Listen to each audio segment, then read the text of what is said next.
A massa de pizza da Rose leva 500 gramas de farinha de trigo, 10 gramas de fermento biológico seco, 5 gramas de sal, 15 gramas de açúcar, 50 gramas de azeite, 250 ml de água.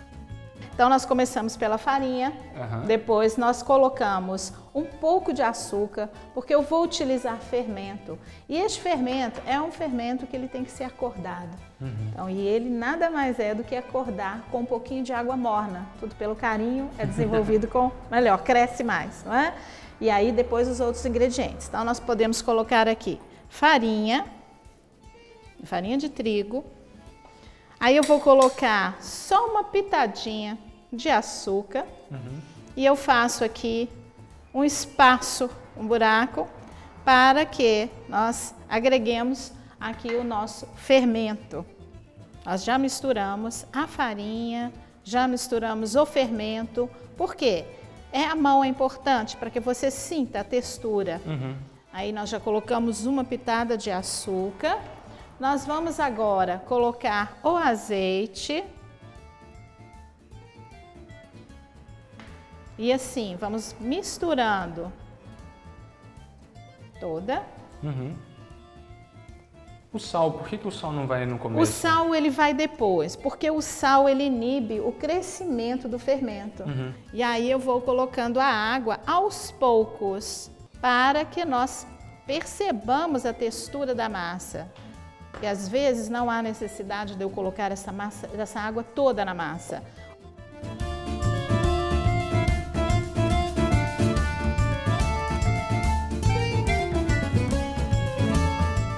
Pronto, a massa aqui pegajosa, assim, a gente já pode colocar lá com um pouquinho de farinha de trigo, vamos sovar esta massa. Bom, então aqui nós estamos sovando essa massa, mais ou menos uns 15 minutos. Vamos trabalhá-la bem, puxa, abre, volta, puxa, abre, volta. E depois ela vai descansar 15 minutos, mais ou menos 20 minutos a 15 ou meia hora, dependendo do tempo, porque ela vai crescer. Este fermento que eu incorporei aqui, ele vai crescer. Ela vai ficar alta aqui, aí depois eu vou tirar esta massa e vou dar o formato de pizza nela. Não é? Como é que a gente sabe que já sovou o suficiente? Bom, ela vai ter uma textura, aqui ela tá dura ainda, tá vendo? Eu tenho que fazer um pouquinho de força para colocar, para apertar e sentir essa massa. Com o tempo de sova, ela vai tendo elasticidade e ficando macia. Por isso que quanto mais tempo você sovar, uns 15 minutos ou mais, melhor.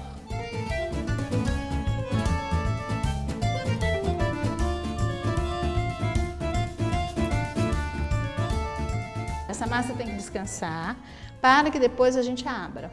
Então ela vai mais ou menos meia hora, uma hora. Vai depender da quantidade de ingredientes que você colocou aqui para que ela cresça. Também do tempo. E do calor e do tempo. Se aqui tiver frio, ela não vai crescer. Como aqui é um momento muito propício, ela vai crescer muito. Então ela cresce e depois que ela cresce a gente tira, divide essa massa e abre em formato de pizza. Bom, esta aqui, ó, é uma massa muito diferente dessa, porque esta aqui a gente terminou, acabou de fazer, ela não cresceu ainda. Esta aqui eu já deixei crescendo. Então a diferença, ó, é muito mais macia, é muito mais macia. Essa aqui está dura, então essa aqui vai descansar. Esta aqui agora chegou a vez dela. O que a gente pode fazer? A gente pode abrir até a massa com a mão, ou a gente pode usar um rolo, não é? Mas o seguinte, sempre colocando aqui, vou acertar aqui, e vou trabalhar ela aqui um pouquinho, porque eu já acrescentei o sal nela, lembra que o sal a gente põe depois? E aí essa massa, ela é menor, então a gente pode abrir. Bom, a massa nós vamos abri-la, colocamos o rolo de abertura no meio e vamos para frente, do meio para trás. Eu nunca faço esse movimento porque eu estou abrindo e voltando a massa. Então, se eu quero dar elasticidade a ela, o tamanho que for, eu vou ter que trabalhar essa massa para todos os lados, não é isso? Até atingir o tamanho da forma que eu preciso. Aí ela assa sem o recheio ainda? Nós temos uma forma de assar a branco, que nós temos duas formas de assar essa massa. Ou nós colocamos ela aqui e assamos em mais ou menos 5 minutos, com a temperatura de 220 graus ou 200 graus. E aí ela assa 5 minutos, a gente tira, vem com o recheio e volta para que esse recheio incorpore a massa. Ou então, nós colocamos aqui a massa crua e colocamos o recheio e fica mais tempo no forno. Então ela vai ficar mais ou menos uns 10 a 15 minutos a mais no forno.